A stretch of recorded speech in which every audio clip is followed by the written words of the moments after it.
你把他们两个捆在库房内一同烧死，原本是打算伪造一个误动火烛。是啊，把他们俩都解决了，麻烦事就一并都没了。不过现在也不差，我再杀一次不就得了？住手！干嘛？你现在再动手，意义可就完全都不一样了。有什么不一样？如今大火烧了价格库，他们却死在了外边，这不明摆着告诉别人此事有蹊跷吗？我有办法让尸体完全消失。只要帅家模的尸体不在库房内，刘巡案他就一定会起疑心。那我把他们俩杀了，再放回去不就得了？这个法子好啊！外面那么多救火的人，我们可以神不知鬼不觉的把他们两个的尸体给运回去。没错。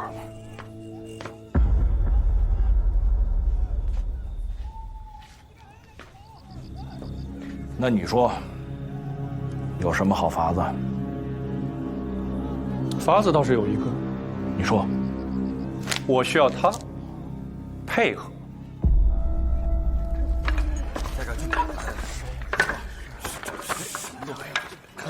刘巡案，刚才我们都翻检过了，废墟里只有大量纸灰与残余木架，并无任何尸首。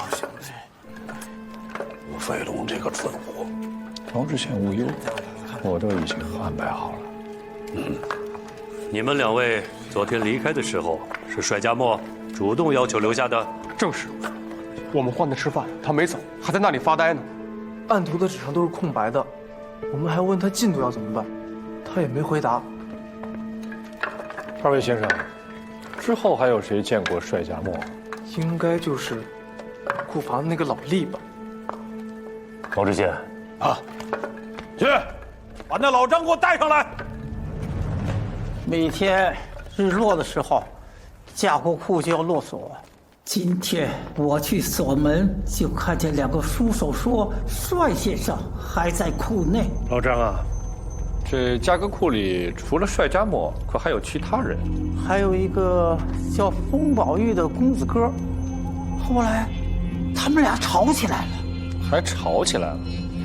吵了些什么？小老儿耳背也听不太清，什么，舆论册来不及，如何交代？莫要连累当学。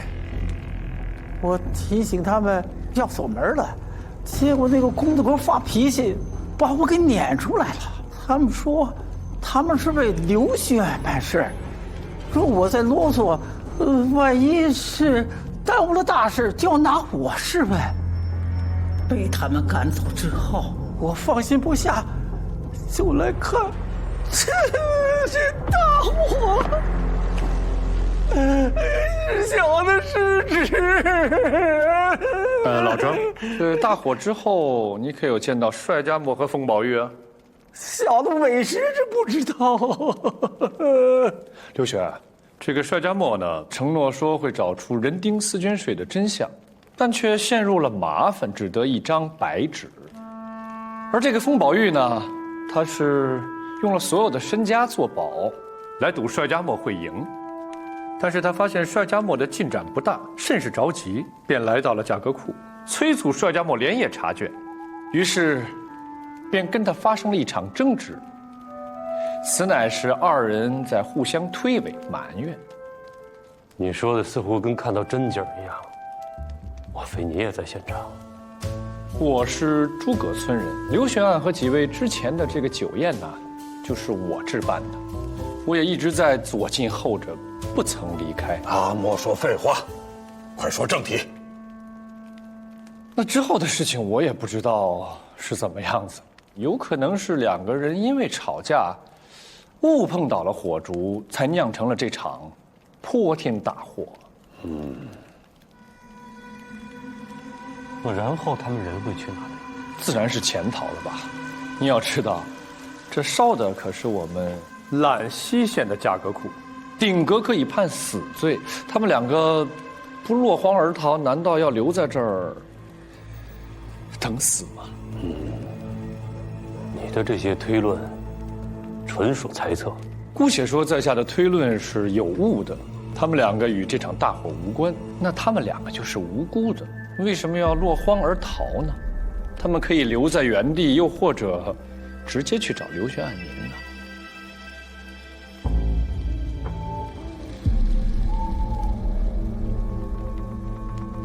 恐怕这刘玄可还有什么意见呀？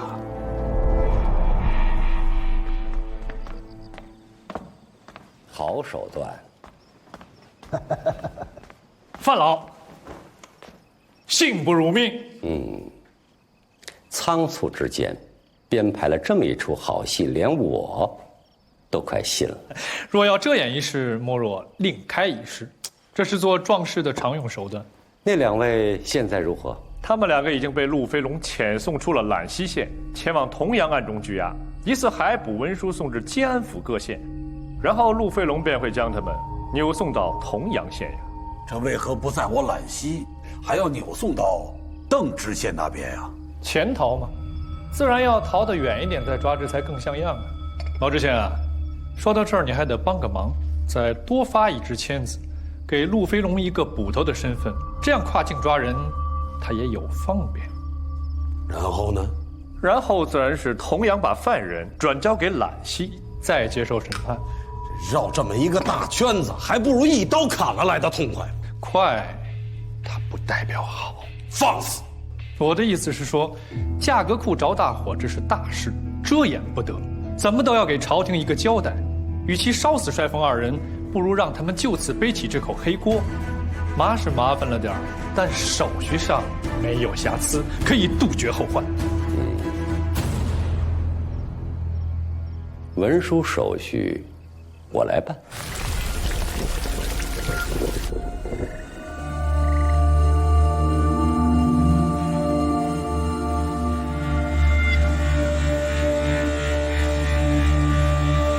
大哥啊，你不连夜把这两个家伙运这么久，还啥也不放，图个什么呀？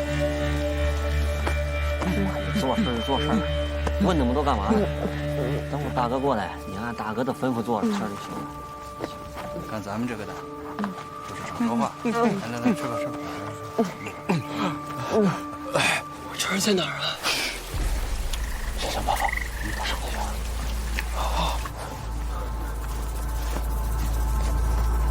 去。大哥，你消消气，消消气。消个屁！这他妈的净出些馊主意，咱不能还不公完了。直接杀了这两家，就说他们拒捕了，咱不得一家事。大哥，人呢？在屋里绑着呢。大哥，在这儿呢。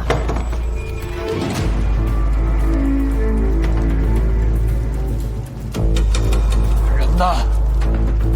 人呢？啊！进！哎！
有没有看到？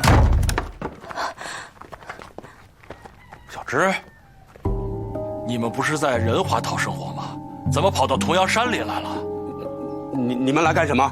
你别害怕，咱们的账已经清了，今天不是来找你们的。我问你，刚才有两个书生模样的人从这里经过，你们可曾看到啊？啊？看到了，他们下山去了。走。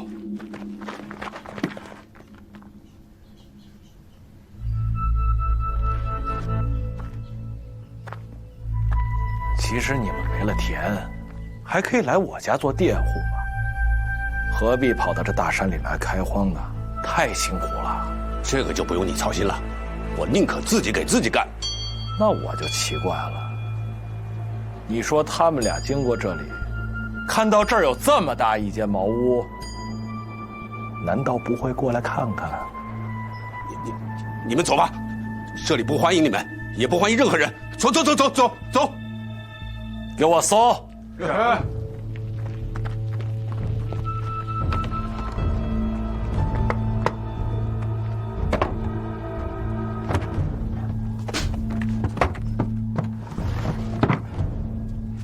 大哥，这里有个地窖。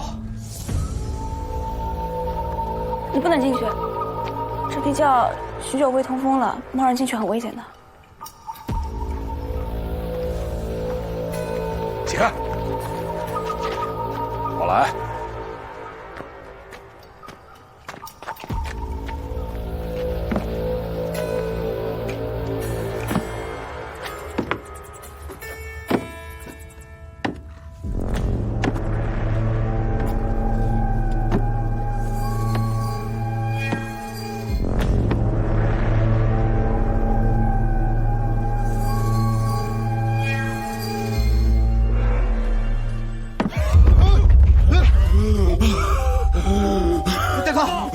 怎么了，大哥？没事吧，大哥？赶紧扶他！快！大哥，慢点，慢点！慢点，大哥，慢点！走！慢点！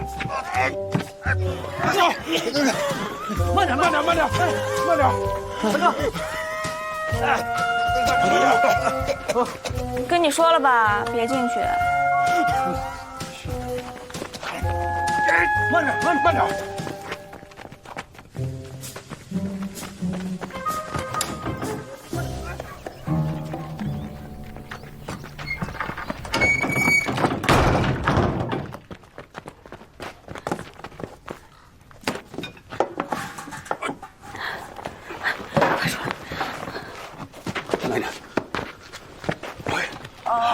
好，慢点。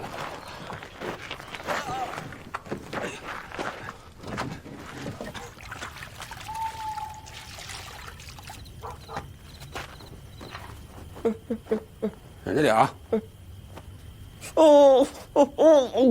你们到底为什么被路飞龙追啊？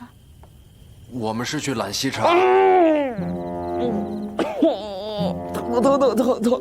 哦，慢点！我欠路飞龙赌债了，哎呀，流年不利。哦，懒惰。爹，忍着啊！你刚不是挺能忍的吗？路飞龙来的时候一句都没吭。刚才谁敢吭啊？吭声命都没了。哦，哎，也不知道谁放了这么大夹子，疼死我了。啊！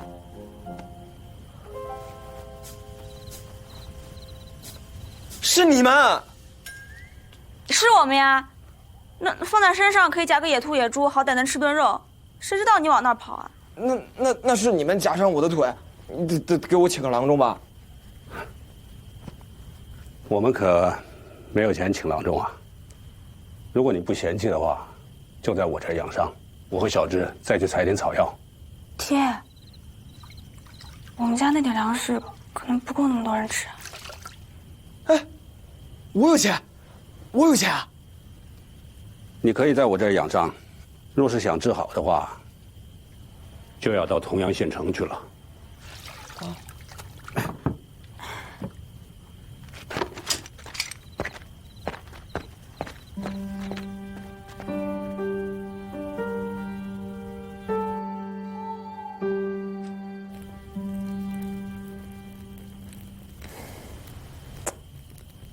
老帅，要是别人再问起来，你可千万别再说咱们是来揽溪查账的，也别说架个库着火的事儿。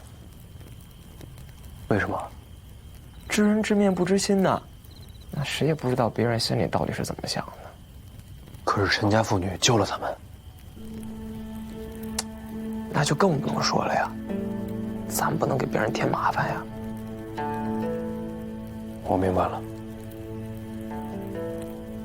我家在同阳还有个铺子，你明天早上带着我的信，去取点银两，你再叫个郎中过来，顺便让他们给我姐捎个信儿。哎，你说咱们明明晕倒在揽溪县的架构库里，那怎么就在同阳县的破庙里醒过来了呢？这个陆飞龙在想什么呢？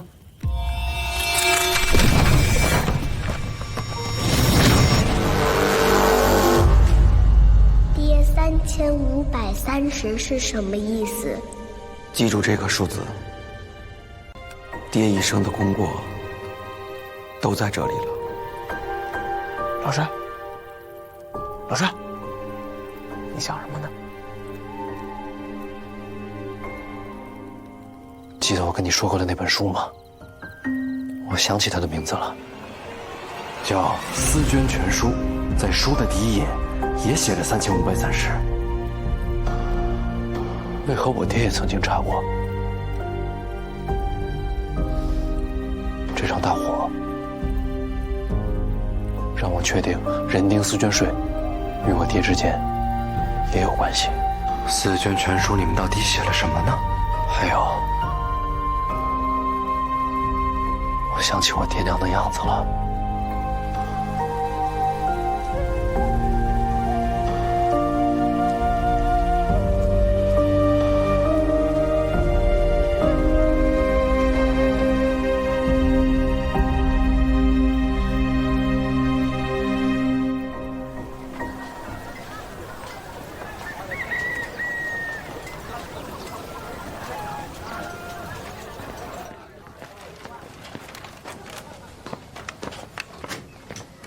我找赵掌柜。啊，我就是。这是宝玉的信。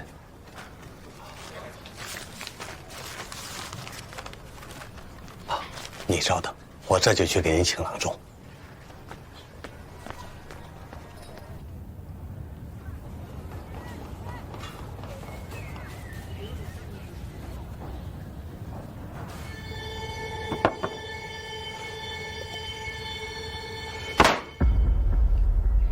你就是帅家墨。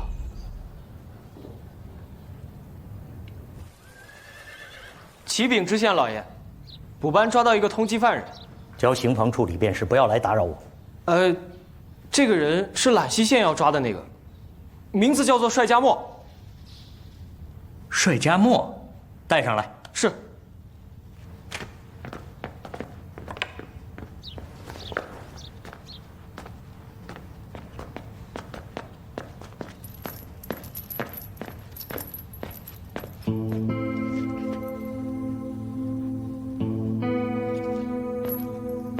哎，你干嘛？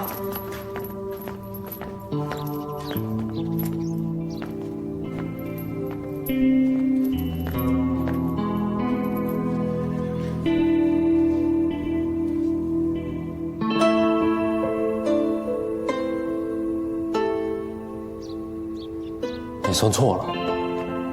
你知道我在算什么？这是商工体，你在计算粮仓的仓储能力，这是要算存粮几何。没错，同阳县的税赋迫在眉睫，想要从容调度，必须要掌握粮仓的储存能力。这儿的粮仓是一个圆柱形，得用元宝之数。所谓舟字相乘，以高乘之12而已。但是在粮仓的顶部有一个伞盖，这一块不知如何推算的准确。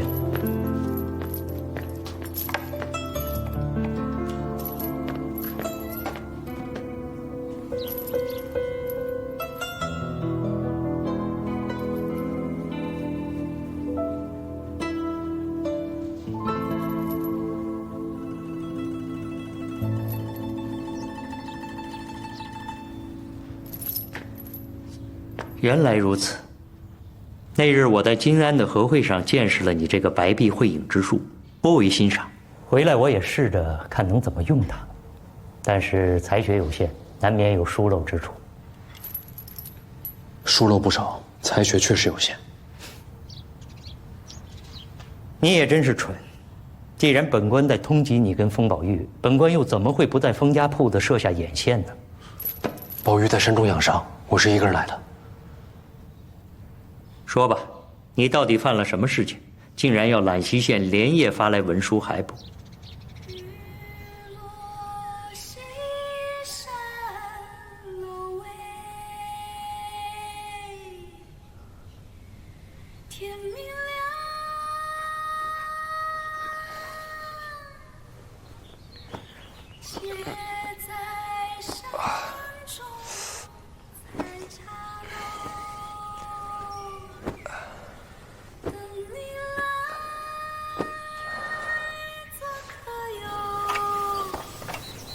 新茶、大新茶和新茶，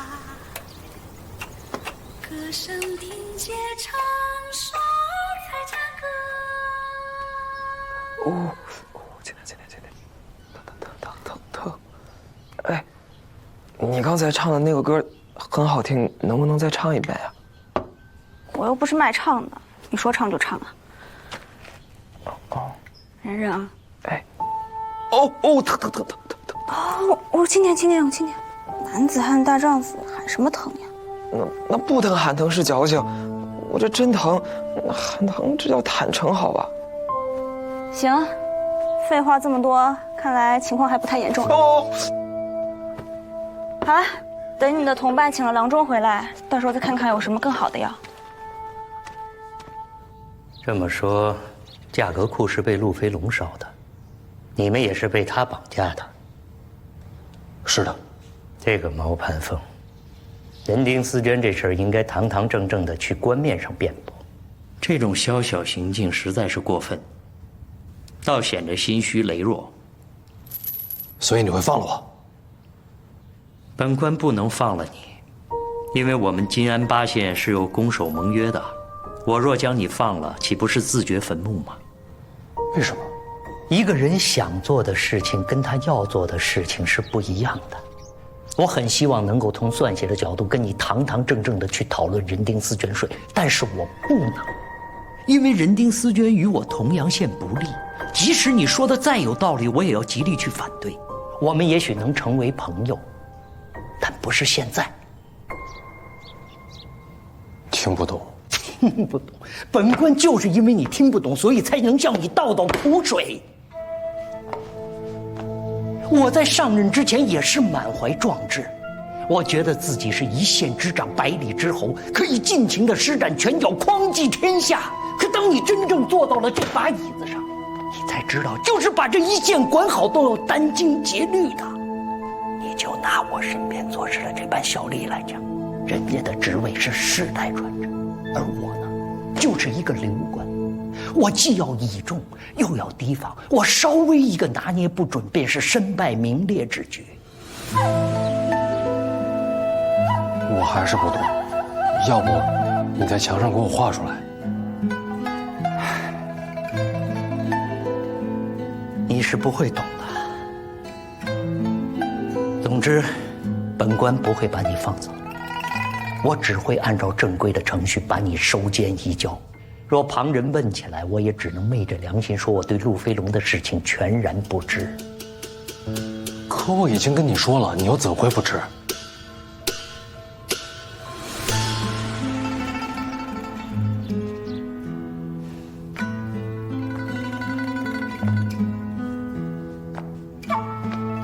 荀子有云：“水能载舟，亦能覆舟。”我在这同阳县不过是一叶孤舟罢了。顺流而行，大家千好万好；若逆流而行，是会淹死人的。原来你不会游泳啊！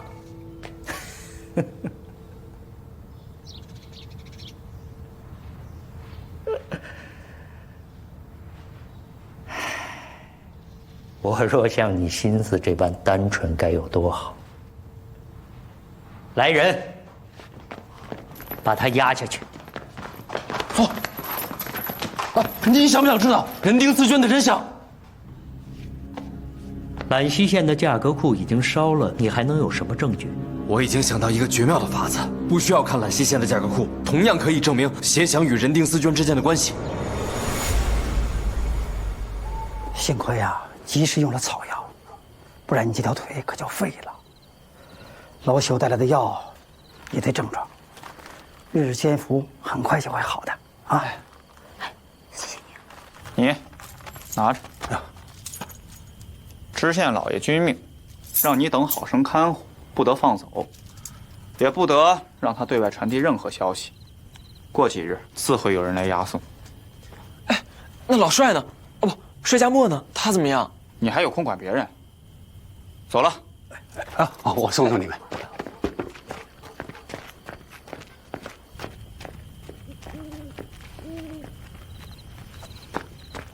完了，你居然是逃犯，还敢瞒着我们！我当时就不应该让老帅一个人去，他就是一个算呆子，怎么可能完成得了？你也别太担心了，你知县既然派郎中来照顾你，还留了钱，说明你那个朋友也没什么大事，你安心养伤吧。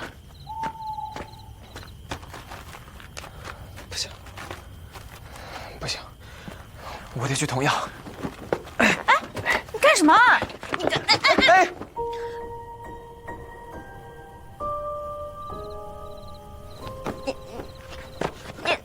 你干嘛？我就是想去救我朋友。你现在下山，你这条腿就彻底废了。你现在最该做的就是把你的伤养好了。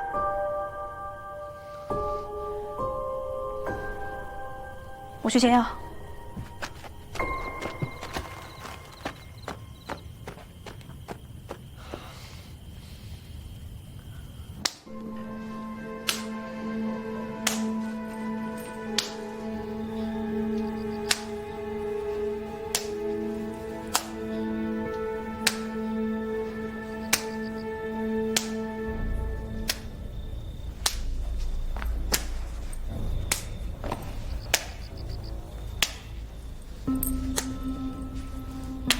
飞龙，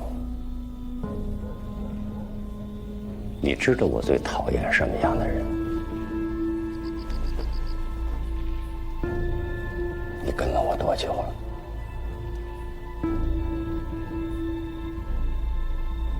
不坚信半水的人。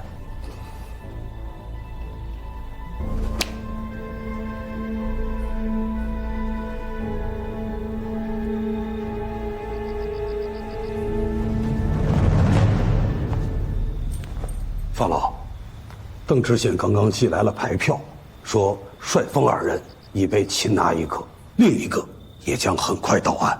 邓知县果然是自己人，但是不妥当。这次我亲自去接，绝不误事。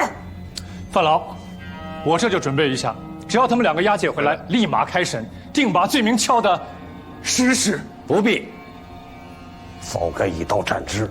也就不会生出这么多事端了。我给过你机会，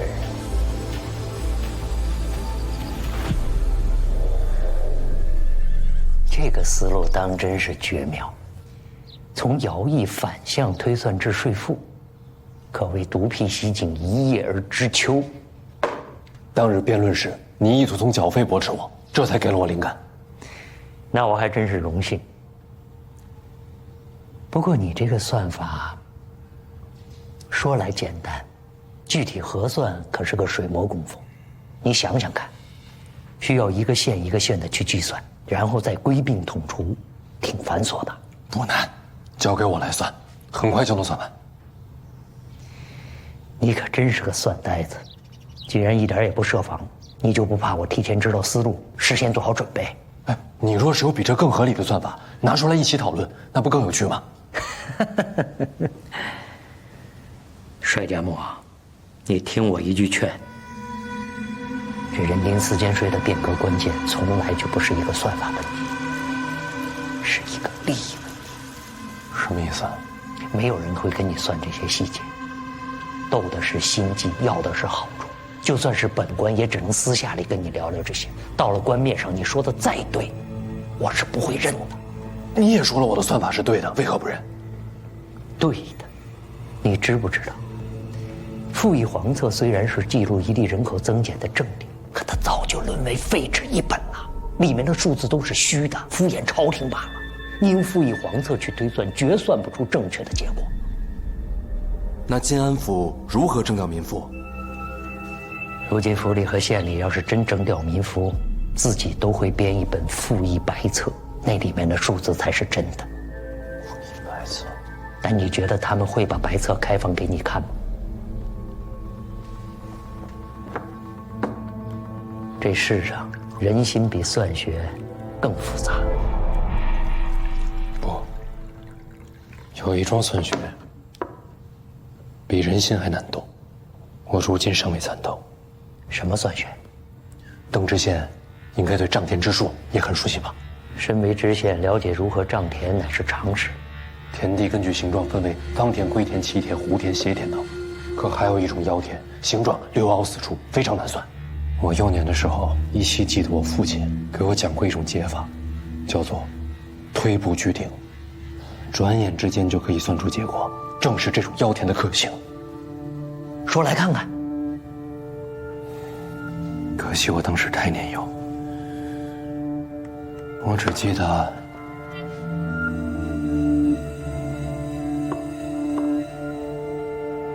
要先以经纬推步，再算腰田各处的顶点。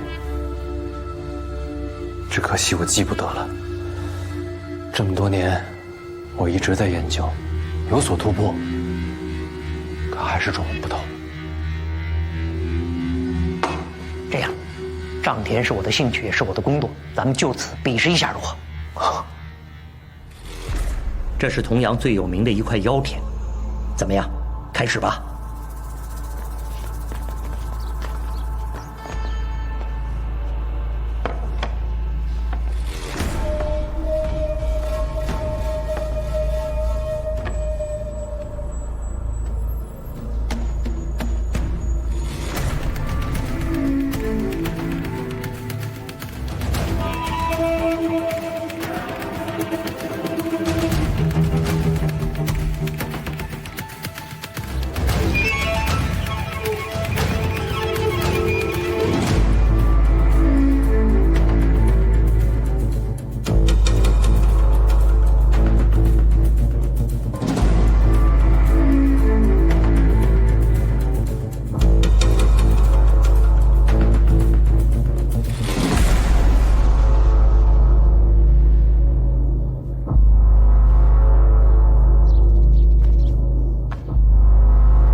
再不吃面要坨了。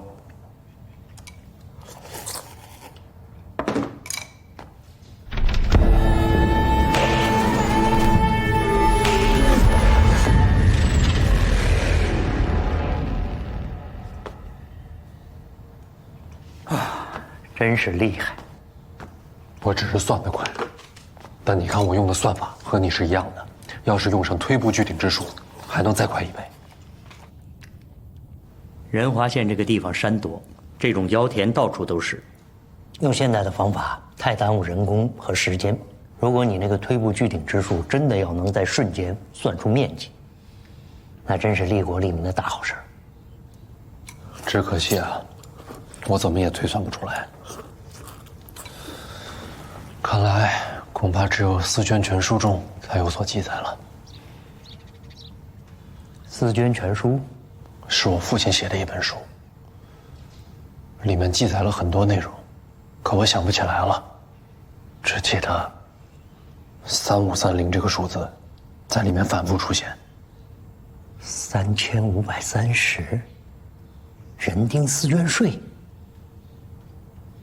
难道你就因为这个数字掀动的人丁四捐案？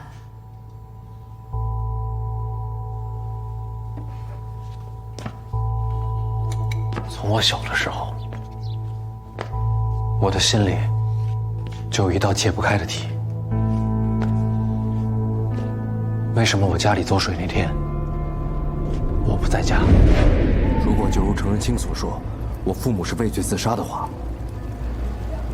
为什么他们两个先别留下我。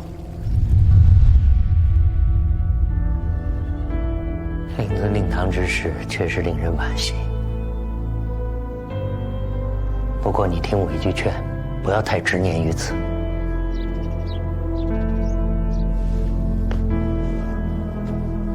人丁私捐税这事儿，你我乃是敌手。不过像你这般赤子之心之人，确实是不多见了。这什么肉啊？香吗？香。老鼠肉。哎，骗你的，骗你的，兔子肉。啥？兔子肉。哎，就算是老鼠肉，怎么能不吃呢？我跟你说啊，你算口福好的，我们山上放的夹子啊，这个月就逮到俩。啊？逮到2回？那上一次是什么呀？就是你呗。哎，不是你怎么骂我是畜生呀？哎，你爹着呢？怎么不叫你爹来吃饭？啊，他干活呢，锅里我给他留着了，我吃完换他。啊？我们庄户人家就像麻雀，数着粮食过日子的，后来一天都可能饿死。这么严重呀？我发现你真是什么都不懂。你们读书人都这样吗？嗨，我姐之前也说过我，说我不通事务。我跟你讲啊，读书人，我们家从前有5亩地的时候，我爹、我叔叔，还有我一个表哥，3个庄地，日子虽然紧吧，但还算能过。这不挺好的吗？但官府的税重啊，除了1年2次正税之外，还有一些乱七八糟的杂税，还有服徭役，这1年忙到头，什么都没有剩下。结果就在前年，我叔叔和表哥去服徭役，一个病死在工地，一个落下了病根。我们家的壮丁减了大半，连种田人手都不够了。交了官府的税，明年连买种子的钱都没有。你说这可怎么办呀？借，但唯一能借到的就是印子钱。这时候陆飞龙就出面了，骗着法子要我们贱卖土地。一开始我们卖的是2等坡地，但是这利息实在是太多了，滚来滚去，滚到最后根本就还不上。卖光了坡地，卖水浇田，又卖光了田地，才勉勉强强把这个印子钱给还上了。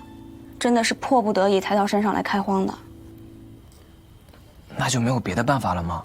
你失了地，要么去给富户当佃户，要么就逃到外地去当流民呗。啊？那这样的话，岂不是有钱人的土地就越来越多，那老百姓的土地不就越来越少了？那可不就是呗。你看同阳，哪几个乡绅富商的土地不是接连成片的？我们老百姓呢？我们老百姓的地只能见缝插针，到了真要缴税的时候，就苦了。不对呀，那土地越多，缴的税不就越多了吗？人家是什么人呢？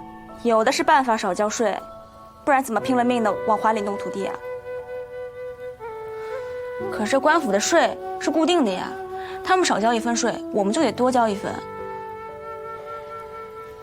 哎，你是读书人，你告诉我，为什么越有钱的人交的税越少？皇帝到底怎么想的呀？那是朝廷体恤乡绅，所以钱粮优免，以示德化之意。那我们老百姓的钱谁管？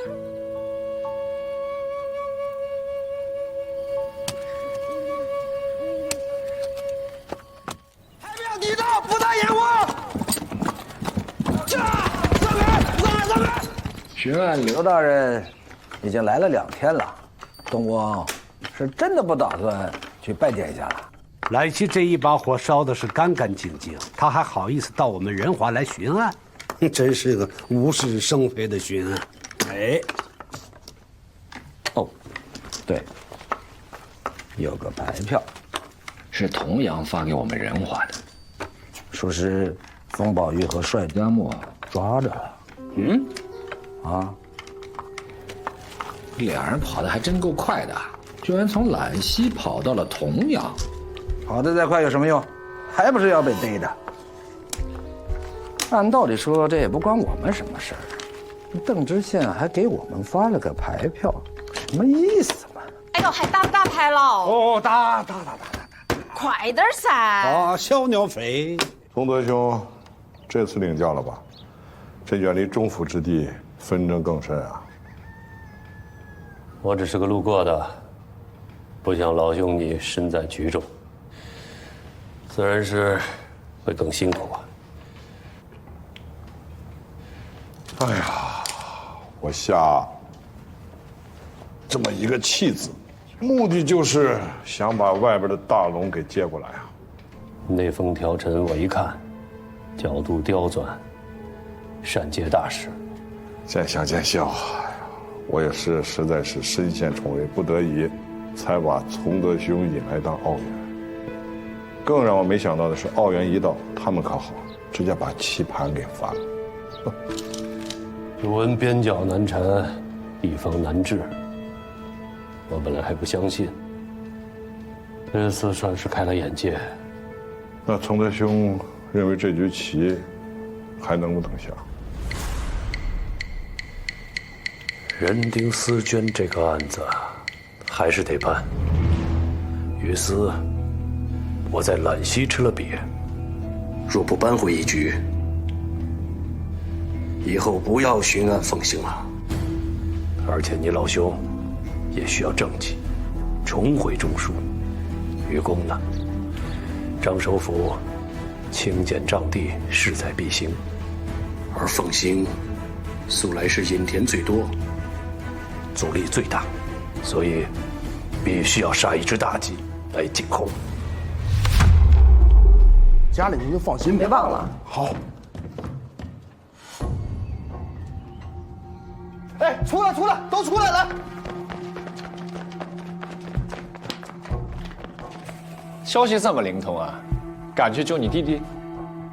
可惜，你救不了。你说救不了就救不了啊？不才，这海捕文书正是在下的手笔。给我揍他！奉承。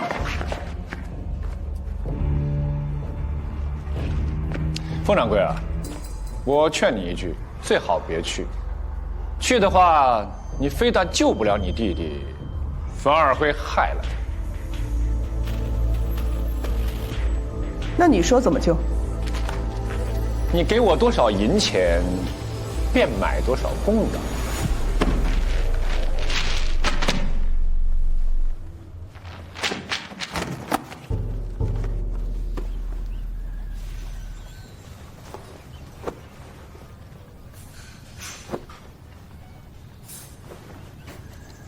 是你求我。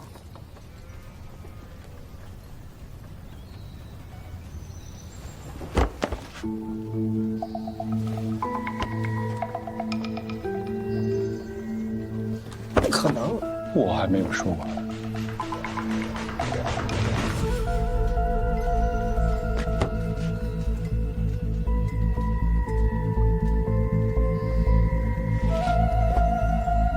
这样就行。这样就行了。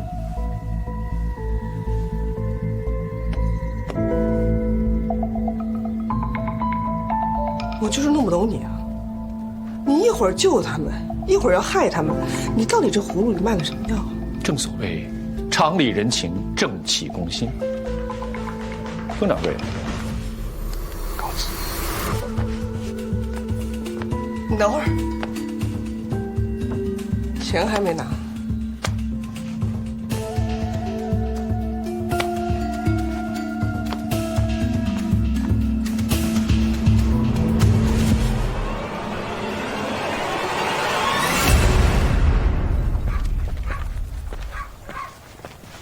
读书人啊，你一定要保重啊！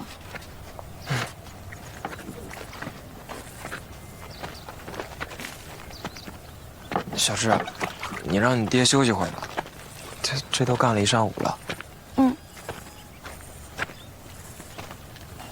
那个，我过两天让我姐送点东西过来，今年冬天肯定能熬过去的。你可真是个傻子，自身都难保了，还觉得别人熬不过去。陈姑娘，啊，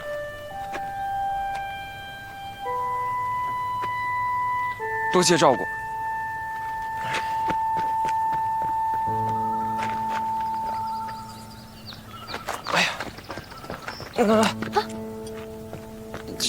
这个玉你帮我保管着，我这一路不方便，等我忙完了，我再回来找你拿。哎，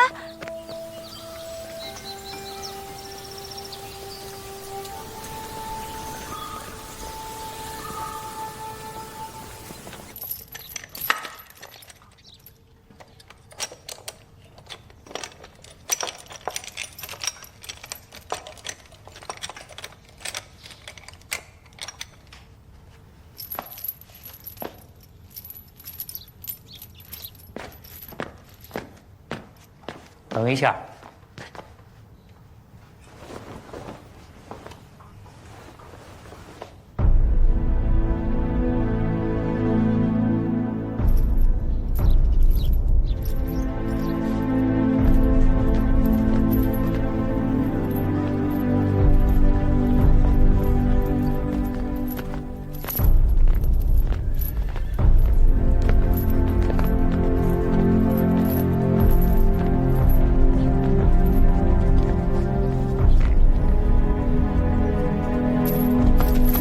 老师啊！他们都激我！好的，上路了！老山。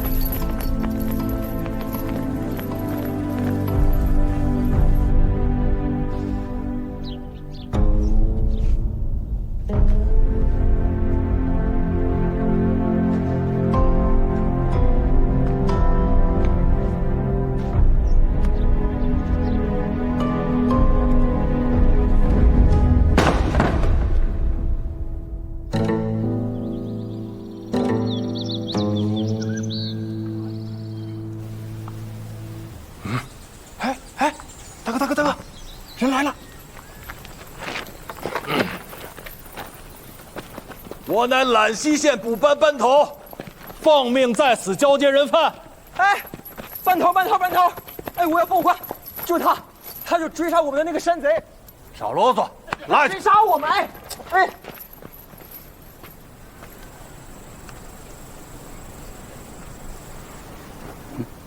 啊，文牒，文牒呀！哦，是啊。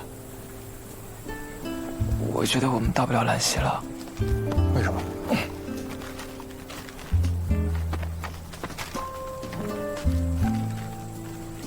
我们是来交接的，把犯人交给我们就行了。可是我们接到的命令是，把犯人送到兰溪县为止，途中不得转交他人啊。这不才刚进万城境内吗？哈哈，来，我呢也是怕几位太辛苦，可以少走几步路嘛。回头我请几位喝酒。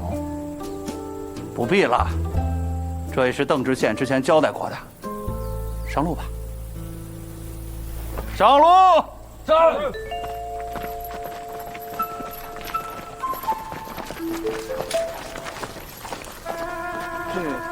大哥，这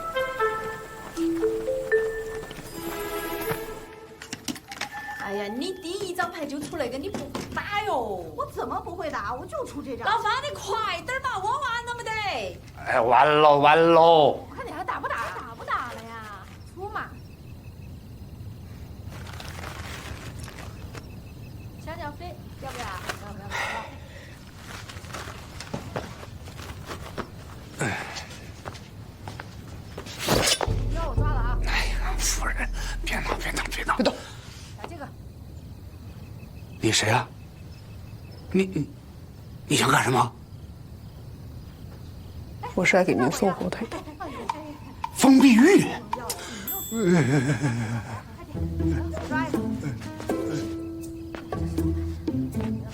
你想干什么？民女有冤要诉。你有冤要诉，你到惩罚房去挂号啊！你拿把刀，你可触犯他刑律了啊！我弟弟没时间了。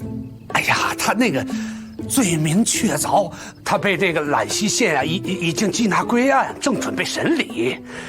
于情于理，我真的无能为力呀！哎呦，民女只有一句话要问，问完就走，绝不纠缠。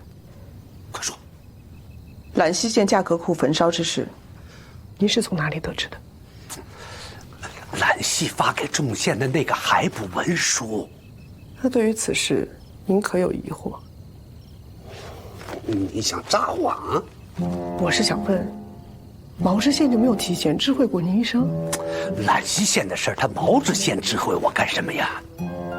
那今天8个知县说好了是互为同盟的嘛，而且这么大个案子，涉及到2个关键性人物，再怎么就应该差一个小厮过来给您捎个口信儿，那是最起码的尊重啊。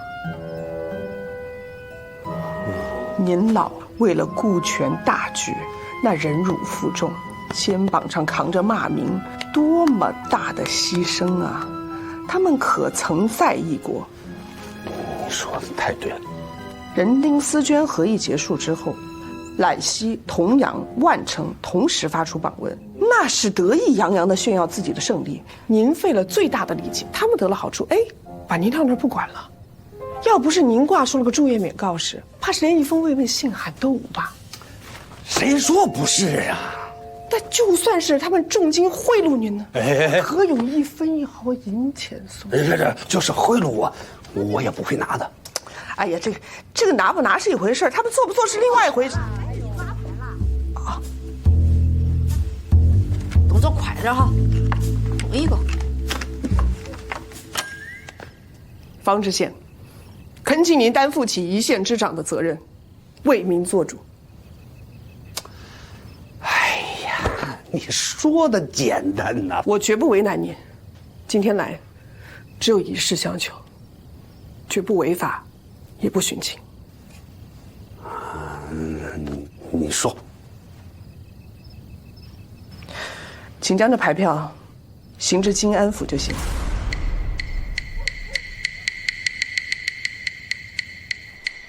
这2天我一直在想，就人丁思捐这件事儿，咱们做对了没有啊？我反复运算过，数字肯定没错。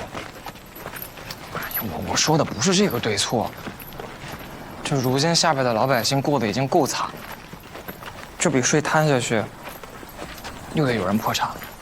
人丁思捐税对总额是不变的，3530两。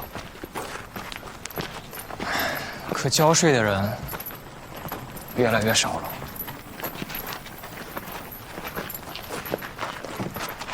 去兰溪不是这个方向，怎么不走了？邓知县临行前有嘱托，要在这里休息一下。单家木，出来。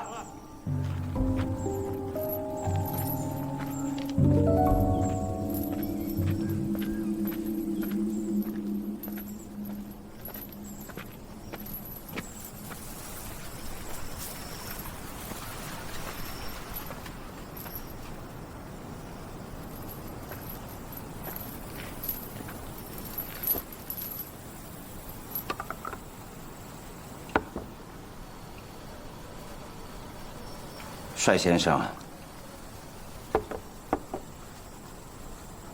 上次合议一别，许久不见。我记得你，你话不多。老朽年纪大了，只是个凑数的。邓思琪说，你知道我父亲的事。我的确与你父亲有旧。20年前，老朽与你父亲帅敦成同在金安府为吏，算是有些交情。我见过你。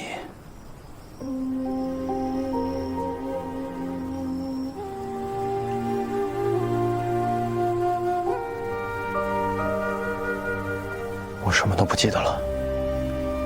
不记得好啊，老朽也不想记得。那是一个10年难遇的灾年，嘉禾枯槁无收。咱们金安有供奉龙王的传统，风调雨顺敬龙王，收成不佳求龙王。那一年都已经到了打龙王的地步了。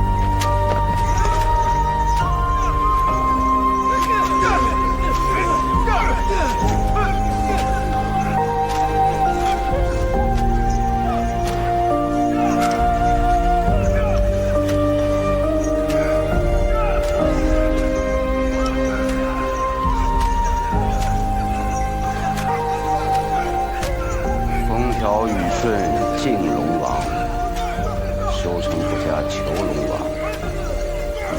这如今又到了打龙王的地步了。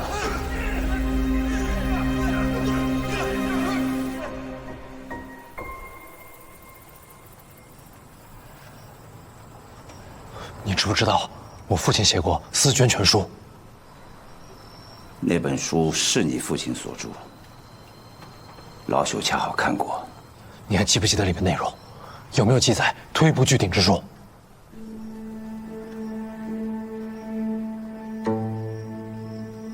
帅家墨，老朽与你做笔交易，如何？什么交易？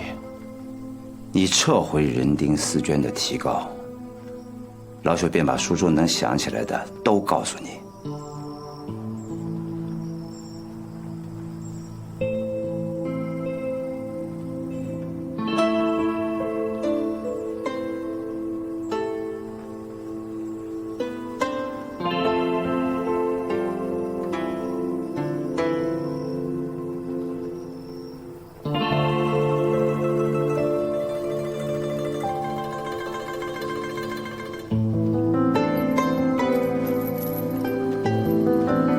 这就是你的答复吗？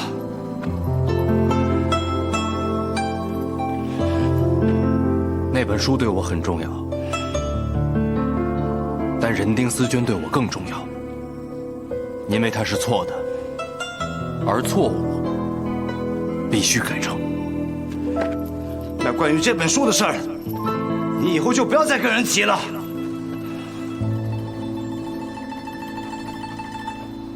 敦成，没想到20年后，他还是走了你的老路啊！仁兄，赶紧下来帮我啊！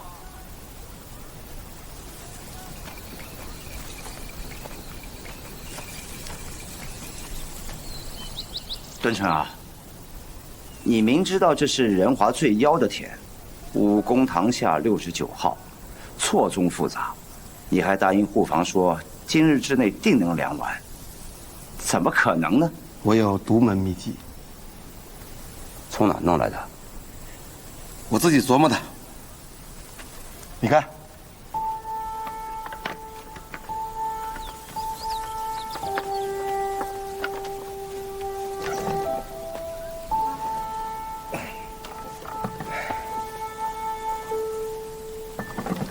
古者良田较阔长，全凭绳索以牵粮。哈，每次看你老帅仗地呀，真是一种享受。敦成啊，只可惜朝廷没有明算这一科，不然凭你的本事考个状元，轻而易举。人各有命，我呀就喜欢这一口。要是一辈子能在这良田，我也觉得挺好。说的也是，这人呐得乐天知命，像我也一样。既然在护房做了吏员，大的前途就不要去想了，运气顶了天，也只能做到一线之主簿。哎呀，仁兄啊，你要是做了主簿，那你可得请客。没问题呀。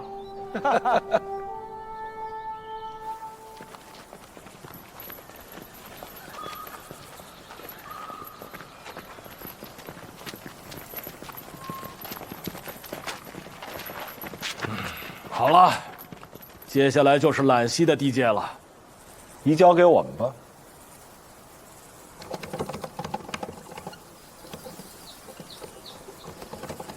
请严明正身，犯人帅家墨、封宝玉2名，移交揽溪县补办无误。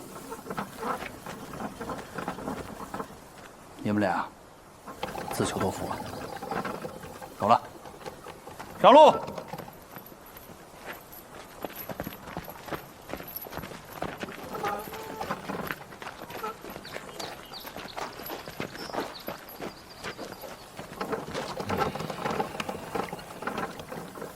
大哥，咱们什么时候动手？不急，一会儿找个没人的风水宝地再动手。啊，好嘞。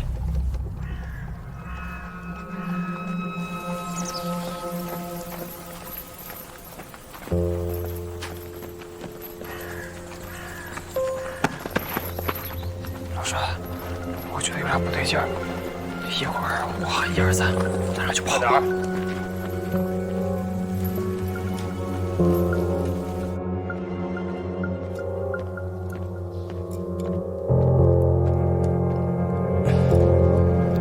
贾墨，给你包子，你自己玩一会儿啊。你爹一会儿就出来。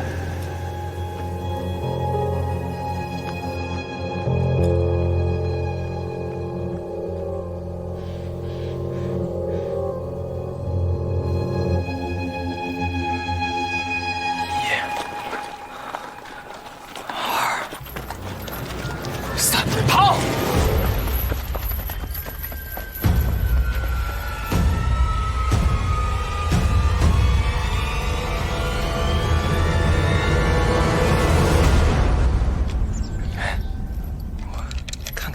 看个屁！就这儿了，动手！老帅啊！呀！老帅快跑啊！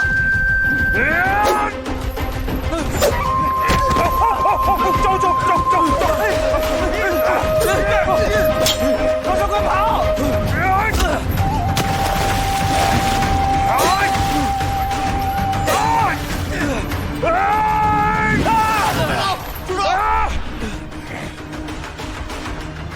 奉金安知府令，前来提审犯人单家墨、封宝玉。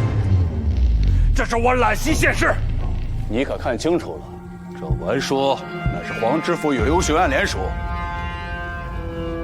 带我回禀毛知县。不必了，一家主人已赶去仁华县，3、4连审。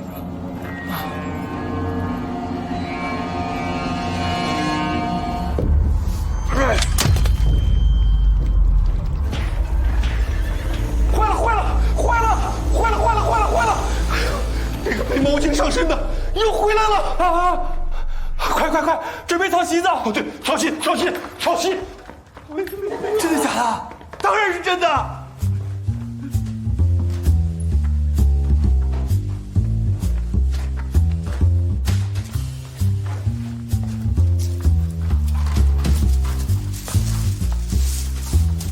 二位，不好了，有什么事儿招呼一声啊！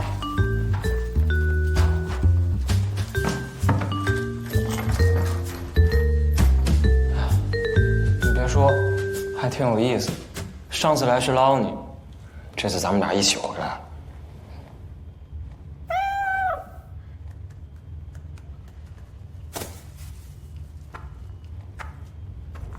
哎。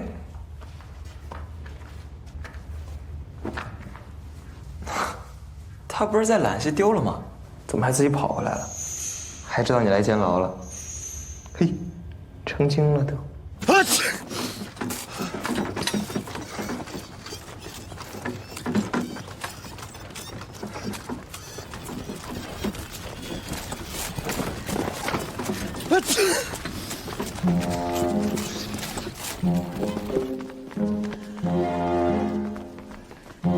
毛知县，快通知范老！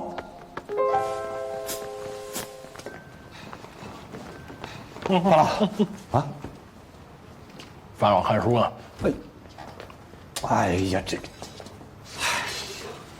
何事啊？哎呀，不知因为何故，这案子突然发到金安府去审理了。这明明烧的是我揽溪的价格库，也是我揽溪县发出的海捕文书，这理应在我揽溪审理才对呀。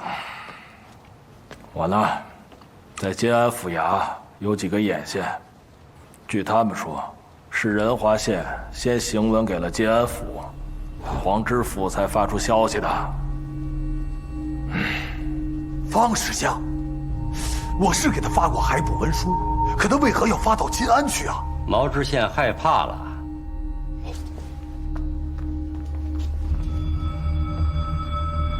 范老，多虑了，我怎么会怕他？只是在下觉得，既然这帅家墨活着回来了，那黄宁道和刘景一定会把这个案子搞出大动静啊！对面一个知府，一个巡案，这官大一级压死人呀！在下确实头疼。既然他们想要冠面解决，那就用冠面的办法去应对吧。您是说程仁卿？恕在下直言，范老不可对此人过于的倚重，在他眼里只有银钱，这稍加抬举便得意忘形，多说两句就心存怨怼啊。又不是建牌坊，人品有何大紧呢？可这程仁卿说到底不过就是个讼师啊，就算他嘴皮子变得过，若知府和巡按用官威压他，怕他是扛不住啊。咱们靠他办事，恐怕……谁说我靠此人办事了？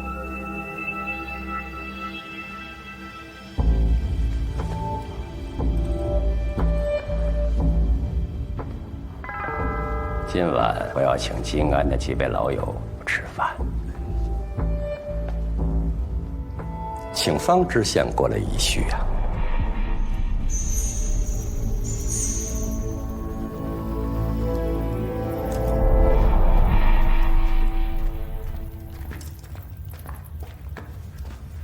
上仙，不，帅家木，宋同派要见你。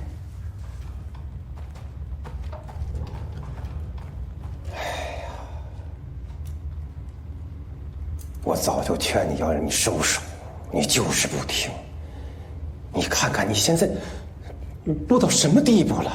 宋伯伯，你听过《思捐全书》吗？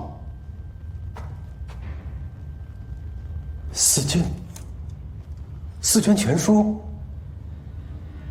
我最近想起很多小时候的事，总是梦到这本书。我记得我爹娘去世那一晚，这本书曾经在我家出现过。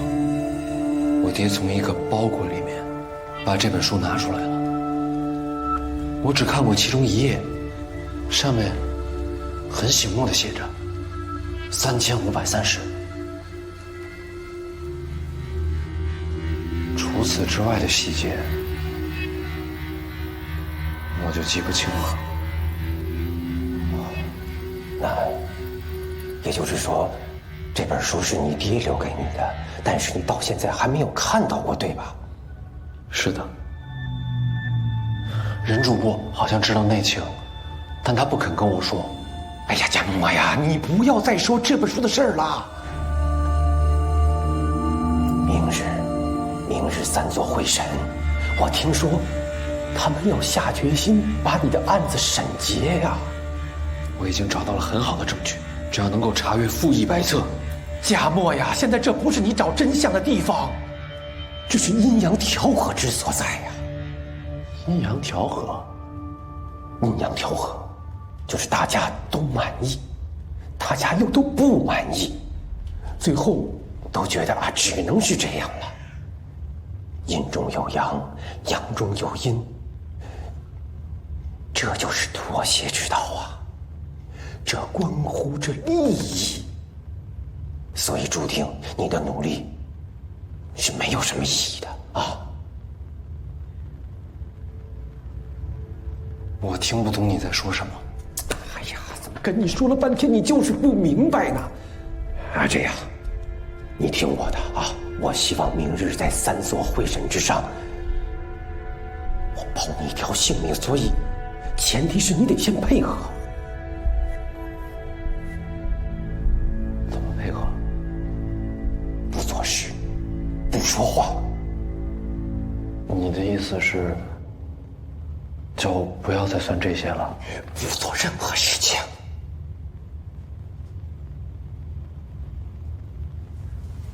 我最近想起很多事，可记不起的是更多事，所以我心里的疑惑越来越大。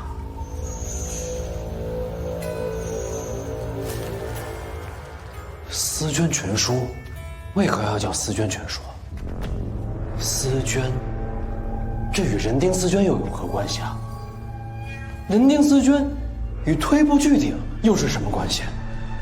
我爹的罪名也是人丁思娟，要是我能看到那本书，你能看到那本书又能如何？你现在先要搞明白你自己的处境，不要像你爹一样认不清自己的罪孽。你自己好好想想吧。